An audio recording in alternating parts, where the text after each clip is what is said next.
Did you know that 84% of adults will experience back pain? And as a trainer of over 10 years experience working with people just over 40, I see this time and time again. And in fact, the World Health Organization basically says that low back pain and back pain in general is a leading cause of disability globally, which is massive. And what it also stems from as well is that people don't exercise properly, they don't stretch properly. And when they start to do exercises, they tend to follow things they see on the internet, like me.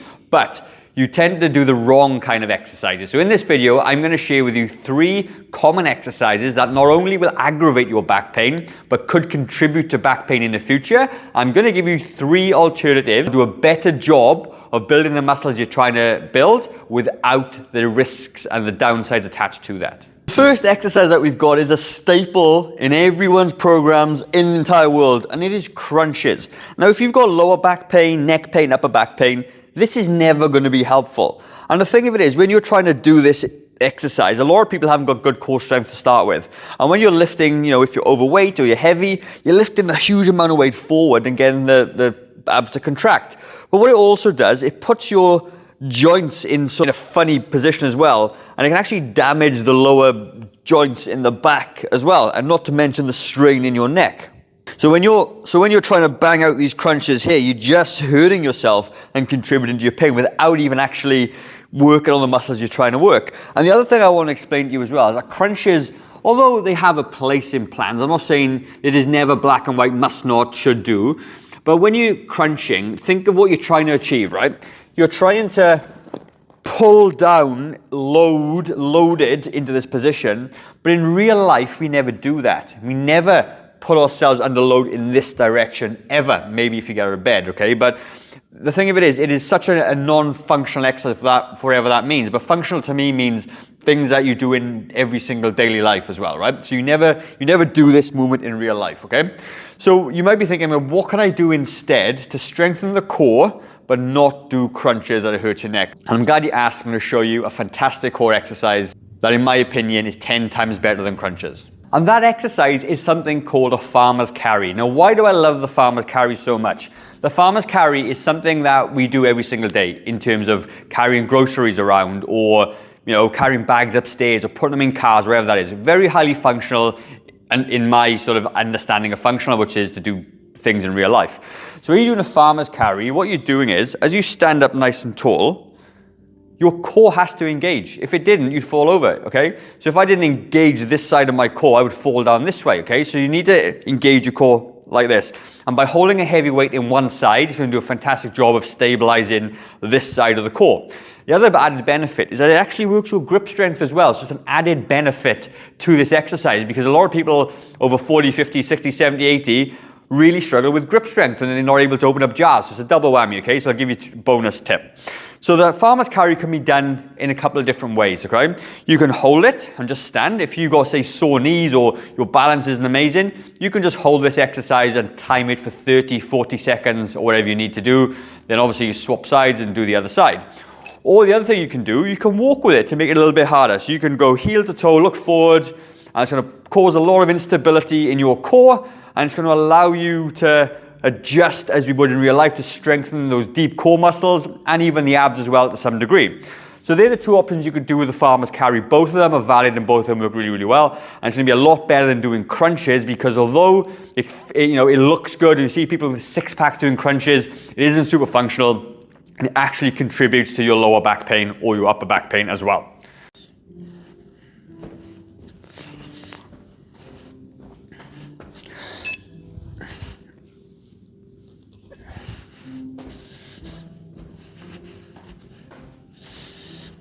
Now, the second exercise that we got is something called a Romanian deadlift. And when I was doing my personal training course many years ago, they used to get us to teach this for things like rehab in back pain and things like that. Now, this has its place for sure, but a lot of people, unless you're with a trainer or somebody that's helping you cue the exercise, which means show you how to do it, is actually it can be really dangerous. And the risk-reward ratio here is very, very high. So what is true about the Romanian deadlift, if you do this right, the idea is you hip hinge backwards, your hamstrings, your glutes, and your lower back are very, very stable. They're all engaged, and it's going to support your lower back. However, a lot of people, and you can try this yourself, try and do this.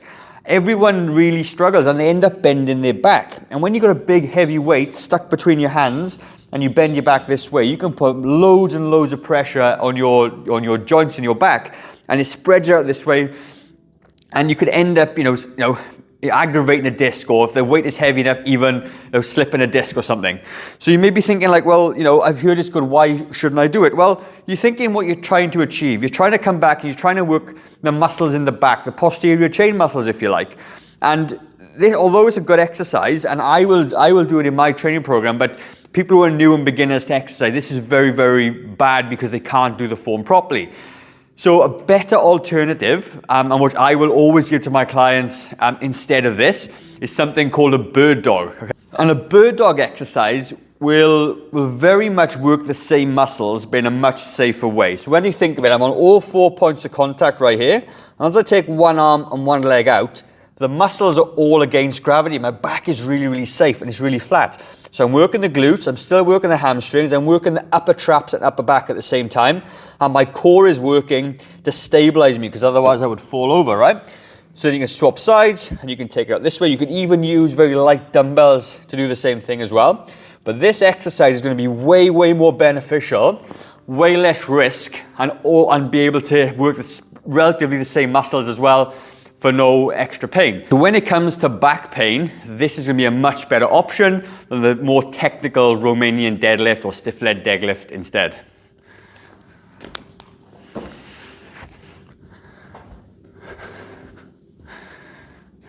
So the next exercise that can put a lot of pressure on your back when you're trying to build your legs is something called a barbell back squat. Now, as you can see, I'm using a lot of weight on my back, okay? And this is going to compress my spine down, certainly if you've got old disc injuries, or if you're struggling with back pain, or if you're a beginner in the gym. And a good quality squat, your chest up nice and tall, your hips come back down to about parallel, and you come back up. The problem is though, a lot of people, when they do this, they can't get to depth, their back, they lean forward, a lot of stress. I can even feel the stress on my lower back doing this way, and they end up really making a hash of this, okay? All in the favor of building strong legs. Now, I understand you want strong legs, and I do love the barbell squat for people that have a coach and a trainer that's helping them. But if you're a beginner and you're new to it, either go super light with this, don't put a lot of weight on, practice on form, make sure that you got the support so you can ditch the weight if you want to, but there is better alternatives if you're looking to build up your leg strength.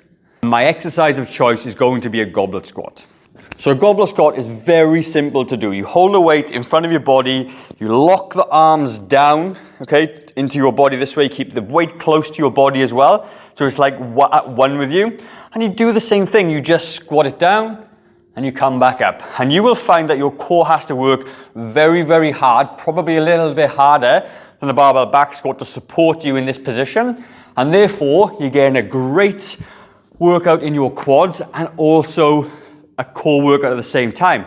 Because we know if we can build a core while doing these exercises, your lower back pain is going to get better as well. So there you have it. There are my 3 dangerous exercises with alternatives that you can get the most out of your workouts. Keep moving for many, many years to come and be as strong, as functional, as fit as you can possibly be, and that is what I want for you.